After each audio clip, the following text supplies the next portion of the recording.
92.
Salamat sa mga nakatutok sa atin, nakikinig sa atin sa Metro and Mega Manila, sa 102.3 Bacolod at sa Baguio, sa 97.5 sa Jensen. Magandang afternoon po sa inyong lahat. Unahin na natin agad-agad on a Thursday afternoon. Taray no, parang uulan na parang hindi pa sure. Oo, pero bongga naman dahil maaga akong nagtrabaho today kasi kanina nga parang na-invite ako sa launch ng bagong pelikula ni Kai Montenola at saka ni Kyle Echari. Congratulations! Kasama sina Lela Ford at si Joaquin Arce. Kasama ko sila kanina. O, bongga, diba? Ito po ay aabangan natin na bagong movie produced by Cornerstone. Ay, bongga-bongga. Congratulations sa ating Cornerstone family. Ayan. Siyempre, alam nyo na po dahil araw-araw, magmula nang naipasok nyo po sa top 10 ng Banana Crew Daily Top 10 Countdown Hits, ang kantang Galaksiya. Oy, taray. Ginawa natin ng paraan. Agad-agad nating inimbitahan ang singer ng Galaksiya. Makakasama natin live na live sa programa. Let us all welcome Gav. Hello. Lapit tayo sa microphone ha kasi hindi kayo maririnig kapag malayo sa mikropono. Ayan. Magandang afternoon kay Gav. Oo, sandali lang. Sir Carlos, nasan ba yung si Sir Carlos, yung EP natin? Paayos ng konti yung backdrop niya kasi nakikita yung mga tao sa gilid. Oo. Hindi niya ako naririnig. Yes, correctional babaeng kriminal. Yes. Hi, hello sa'yo, Gab. Good afternoon po. Good afternoon. Congratulations na in advance. Kasi syempre, 'di ba, ang kantang Galaksiya ay agad-agad nakapasok sa Banana Crew Daily Top 10 Countdown Hits. Pero bumati ka muna sa mga ka-vibes natin, syempre. Magandang hapon po sa lahat ng mga ka-vibes natin na nanonood ngayon sa live stream at nakikinig sa radyo. Magandang hapon po sa inyong lahat. Yes, ayan, good afternoon sa'yo. Pero yung Gav mo, di ba, G-A-V-V. Yes po. Nabakal pa. G-A-V-V, ayan, oo. Opo. Anong full name? Actually po, ang real name ko po is John Kevin. Ayan. Nasaan galing ang Gav? Naging Gav po siya kasi lumaki po ako na ang tawag ng lola ko sa akin ay Gavin instead of Kevin. Talaga? Kahit ilang beses po namin siya i-correct, lagi niyang sinasabi pa rin na Gavin. So Gav na po lang. siya. Oh, yes. Ayan. Tapos kailan ka nag-start na maging singer? I pursued music class 2023 po. Talaga recently lang. Opo. Oo, bakit? Parang late. Lumaki po kasi ako na sinasabihan ako na masyadong ambisyoso. Bakit? Na maging musician. Sino nagsabi Parang niya? mediocre naman daw yung mga sulat ko, ganun. Hindi naman daw bagay yung boses ko sa music. Mm-hmm. So, sa daming beses ko naririnig yun, parang I started believing them too, ganun po. And then, nung nagkaroon ako ng kumpiyansa na ayaw ko magkaroon ng pagsisisi na baka dumating yung time na masyado na matanda, hindi ko na ma-pursue yung music. Doon ko na po naglakas ng loob na i-pursue yung music. Yun. Ayan. Sino naman nagsasabi sa'yo na hindi ambisyoso ka, na masyado mediocre lang yung mga songs mo? Pangalanan natin yan. Oo, charing. Sino nagsasabi sa'yo? Syempre po, mga relatives. Talaga? Kung Opo. sino pa yung mga kamag-anak at kung sino pa yung mga kadugo mo talaga, sila pa yung nag-down sa'yo sa pangarap mo as na maging musician? Opo, tama po. Anong naging reaction mo at that time, syempre? Syempre po masakit. Dahil hindi siya sa akin directly sinabi. Pero sa papa ko na, yung anak mo, masyadong ambisyoso, walang mararating yan sa buhay. Talaga? Opo. Nasaan na sila ngayon? And, Andun pa rin naman. andun pa rin naman po. Andun pa rin naman. Syempre Pero- ngayon na nakita nila na may kanta ka, tapos na nasa radio station na pumapasok sa Daily Top 10 Countdown Hits. And I'm sure this will open more doors and opportunities for you kasi, di ba, kagaya nung sa dati, si Jun Sisa, I remember, parang di ba, dito muna siya nag-number 1 muna, tapos sa Vibe, sa TV5, nag-number 1 na rin yung kanyang kanta. Yung sa'yo din, in fairness, malakas ha, marami nagre-request ng kanta mo. Opo. Kaya sobrang pasasalamat po sa community ko, the Mahalika Aliens. Dahil po sa kanila, mas nakikilala na po yung kanta ko ngayon. Ayan. Yan. Nagsimula po ako na wala po talagang kahit sinong nakakilala sa akin. Aha. Recently po kasi a month ago, pinost ako ng kapatid ko sa TikTok. Aha. Sabi niya, support niyo yung kuya ko, ganito, surprise niyo siya. Oo. And then one morning, nagulat po ako, sabog na yung notifs ko sa across social media. Dami nang nakikinig sa music ko, ganun. Ikaw din ang sumusulat. Opo. Yes, itong Galaxia, sulat mo to. Opo. Yes, let's talk about Galaxia. Tama ba yung pagka-pronounce ko? Tama po, tama. O Galax. Kasi di ba siya pag ma-arte ka, Galaxia. Hindi, siya Oo, di ba pag ma-arte ka ganun. Pero Galaxia talaga siya. Galaxia. Oo. Itong Tagalog ng Galaxy. Galaxia. Ayan. Let's talk about this song. O, paano nabuo ang konsepto ng kantang Galaxia? Pag sinabi po kasi natin Galaxia, parang lugar po siya ng maraming stars, ganyan, parang magical, ganun. Parang interpretation ko po siya ng isang masayang lugar.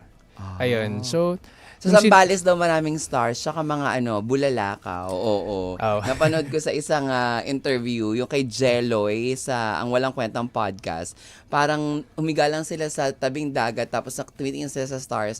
Parang ang dami daw mga shooting stars, mga 5 yung nakita nilang nagbabagsakan. Oo. Opo. So, pag ganun po yung place na yun, parang masayang place siya, di ba? Mhm. So, nung sinulat ko po yung kantang yun, nag-promise ako sa sarili ko na someday, mararating ko yung place na yan na kung saan masaya ako at natupad ko na yung mga pangarap ko, ganyan. So, nasa tabing dagat po ako noon, and at the same time, ang ganda po nung sky during that time. Choose the correct Dun po- answer na lang, no? Kung sky, star. So, doon po pumasok sa akin yung idea na Galaxia, and at the same time, wordplay po siya ng galak at siya. Galak at siya.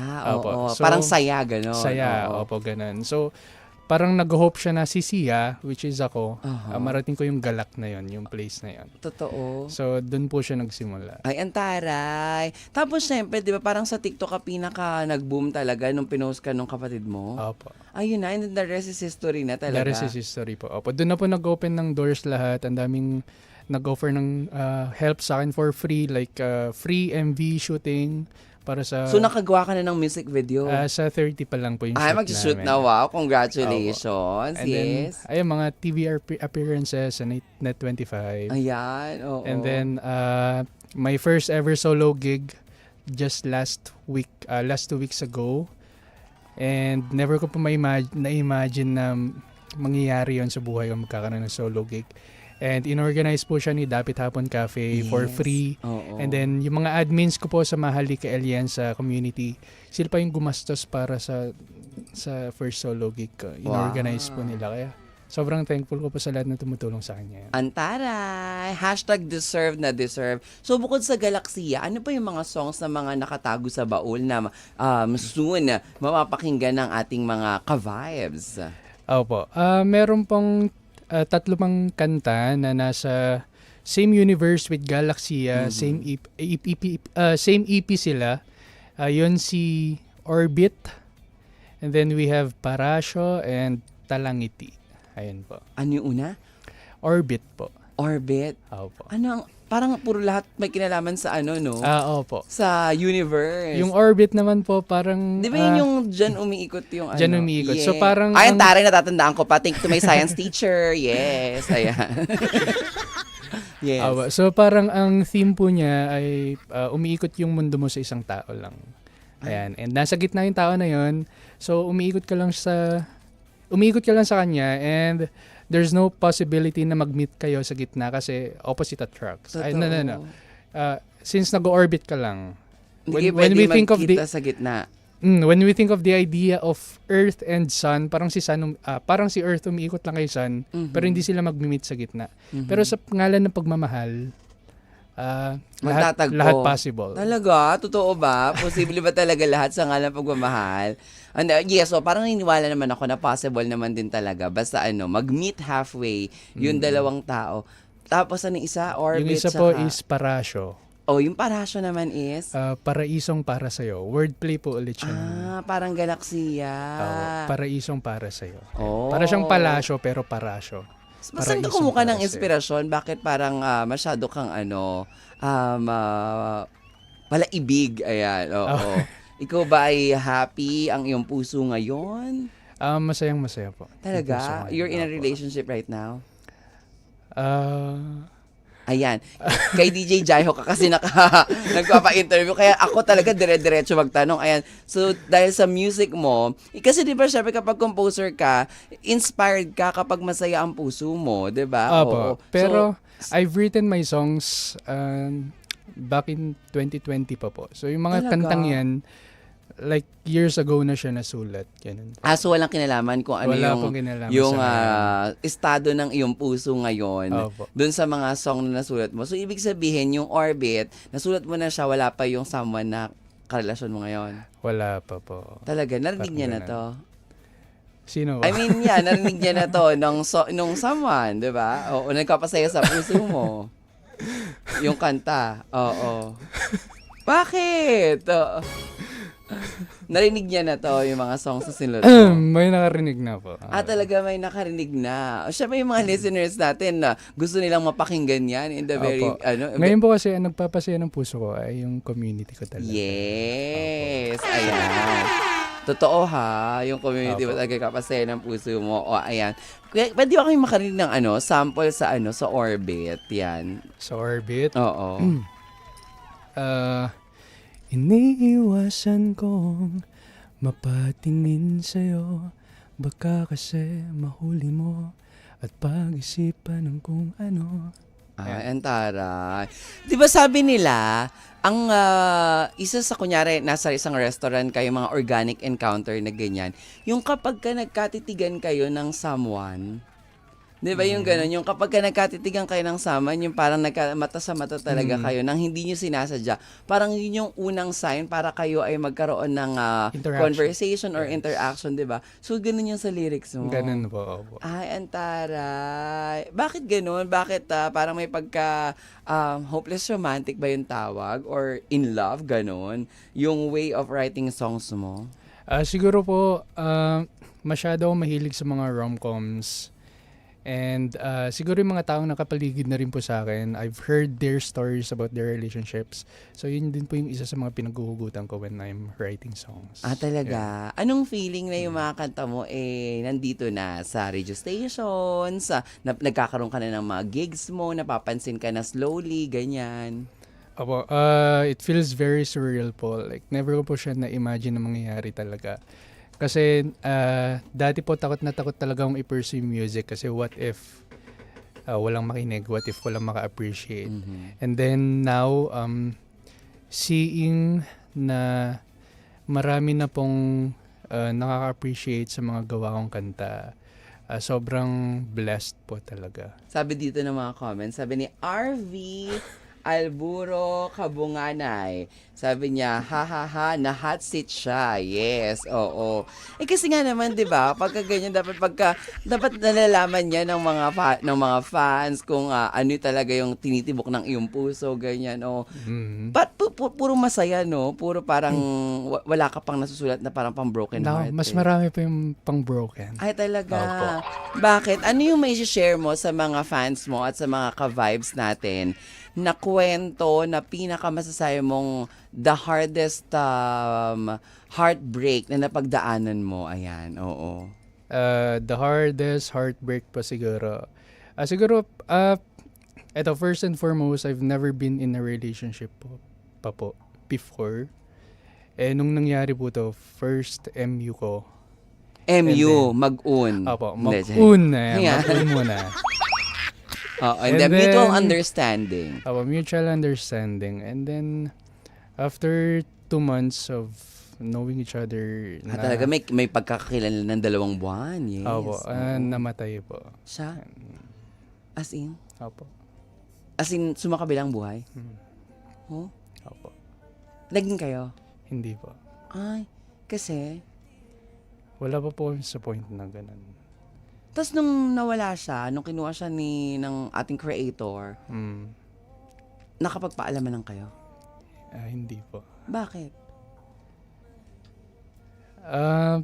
Basta isang araw, nagulat na lang po ako, hindi na siya Parang message, nagpaparamdam, ganun. Then after 2 days, pagtingin ko sa Facebook, sinearch ko yung pangalan, nakalagay popular now. Pagka-click ko, namatay na pala. So, hindi aksidente, may sakit. Sakit. Hindi niya sinabi sa'yo. Doon sa 2 buwan yung pag-usap, hindi niya na-open up na meron siyang pinagdaanan. Hindi po. Oh. Kamusta yun? I mean, yung time na yun. Siyempre masakit nung time na yun. Ano yung mga questions? Kasi first time, Take us back. Kasi Thursday naman, di ba? Ano yung mga questions sa'yo sa mind mo that time na parang out of nowhere, yung hoping ka na parang getting there, na magiging kayo or magkakaroon ng something, tapos bigla na lang nawala siya. Kasi syempre, dito wala kang sisisihin Kasi syempre, di ba, wala namang third party, hindi naman cheating yung naging issue or whatsoever. Yung nandun nasa peak na kayo nung posibleng maging kayo, na first time mo sana magkakaroon ng partner, kung bibigyan ng pagkakataon, pero kinuha siya ni Lord. Opo. Nung time na yun po, tinatanong ko kung sino mong mga nasa, sige, tinatanong ko si Lord, sabi ko, minsan na lang ako may makilalang tao, but kung may experience man akong heartbreak sa relationship, but ganun agad, yung pinaka-worst agad. Pero, siguro po mga 1 year ako naka-moved on from that moment in my life. Sabi ko, parang nagkaroon ako ng trauma somehow. Kasi, parang hindi ko kaya magkaroon ulit ng someone, tapos ganun ulit yung mangyayari. Pero, I'm very proud to say na siguro po everything happens for a reason. Maybe may mga taong hindi talaga para sa atin. And ngayon po dumating naman na ako sa point na feeling ko nahanap ko naman na po yung para sa akin. Pag-ibig na para lang isang halik sa hangin. So, grabe yung story mo, no? At least, di ba, parang hindi man natuloy yung kung ano sana yung magiging story niyong dalawa. 'Di ba? Meron talagang taong nakalaan pa para sa atin. Opo. 'Di ba? Na magbibigay ng love na 'yun. Uy, pero sad. Sad story siya. Parang first time ko nakarinig ng ganun, yung nandun no? Na sana magiging kayo na or magkakaroon ng something. Tapos bilang kinuha siya, 'di ba? Opo. 'Yun. Tara, so nagawa mo ng kanta? Meron po isa. Ay, anong title? Wala nang tayo. Paano yung wala nang tayo? Sige nga, pwede mong kantahin para sa amin. Wala nang tayo, wala nang ikaw, wala nang mundo, wala nang pagmamahal, hindi na tayo, hindi na ako, ang para sa'yo, ang iyong mahal.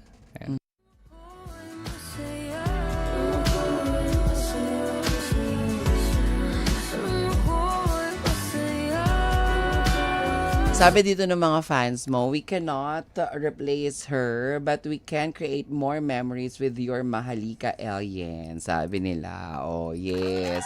Uy, ang dami mo palang magagandang mga kante. Sana soon, no, yung mga songs mo magamit sa mga teleserye. 'Di ba? Yung patugtugin sa mga TV shows din or sa mga movies, ganyan. So, ano na yung mga released na songs mo? Ano na yung pinakamakanta na release bukod sa Galaxia? Right now po, meron po akong Kalinaw and Hindi Kita Gusto. Wow. Kalinaw at Hindi Kita Gusto. Para kayo naman tong Hindi Kita Gusto. Ay, para po sa mga taong hindi gusto ng mga taong gusto nila. Ayan, aray. Masakit. Oo, 'di ba? Oo. Dapat naman talaga pag hindi ka gusto ng taong gusto mo, kapag narinig mo na yung keyword, move on na. Oo, 'di ba? Hindi yung ipagpipilitan pa yung sarili kasi sinasaktan mo lang yung sarili mo. Know your worth, mga ka-vibes, 'di ba? Tama. Dapat alam natin yung worth natin. Okay lang naman na magkagusto tayo to someone. Tapos kapag nalaman natin na hindi tayo gusto ng someone na yun, pwede namang mag-try, mag-push ng, siguro alam mo, mag-take ka ng risk. Pero kapag talagang pinagtutulakan ka na, wag na. 'Di ba? Tama na, oo. Kasi masakit na yun yung hindi ka gusto. Pero syempre sabi nga sa pag-ibig, kailangan nating #sumugal.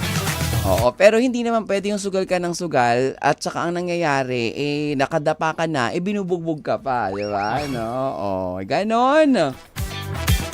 Nako, Gava, gusto ko sanang patugtugin yung Galaxia ngayon. Pero syempre, sure ako, assuming baka mamaya ito'y pasok sa ating Banana Crew Daily Top 10 Countdown Hits, magpasalamat ka na lang sa lahat ng mga ka-vibes natin na patuloy na bumuboto ng Galaxia. At syempre, iboto nyo rin yung iba niya mga kanta para maipasok natin sa Banana Crew Daily Top 10 Countdown Hits. Go, take it away.